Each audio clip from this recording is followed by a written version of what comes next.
So let's continue on with the new patient orientation. Again, remember, this is one of the best practice building strategies you can do. Um, Number one, it increases the conviction. That's especially when you have associate doctors. I always had my associate doctors do the new patient orientation. It's amazing how quickly it helps increase your the conviction and confrontation.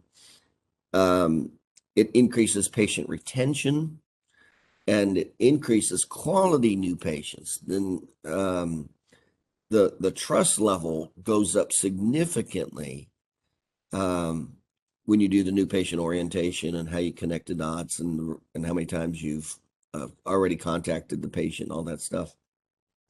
So it's quality of new patients goes up, uh, and it's typically the new patients you get and who you target is the circle of influence, because at the end of this new patient orientation, we will give an offer, um, a discounted special, to process a family member for a certain fee.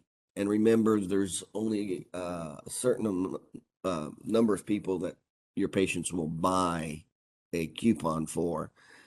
That's typically the spouse. And so you always have to keep this in mind in who you're targeting. So when we do this, I'm always the number one person that I'm going to be targeting at the end is the spouse, then significant other spouse, the kids. If there's any problems with the spouse, kids, mother, father, and then brother, sister. And remember, I'll always pay attention to uh, the spouse first, kids, and then especially the mother before the father, and then the sister before the brother. But when you talk about spouse, kid, or mother, father, you have three people that your patient will buy the coupon for. And you have to think, what's the likelihood of three? If you have, let's say you have 2, 3, or 4 or 5 new patients there. So if you have three times 3 is 9.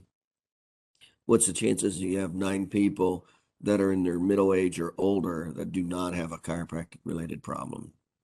And it's rare to none. You're going to have new patients, high potential new patients, high quality new patients. And there's significant trust. That's the huge component. Remember how easy it is to deal with patients when there's already significant trust involved versus a cold call. It's night and day in how the difficulty in patient education, patient retention, payment, all that stuff. It's so much easier. Okay. And there's no cost. I mean, it does take a little bit of skill, but this really isn't even a sales presentation. And I'm going to go into that specifically. But let's walk through this presentation. It's pretty straightforward and easy.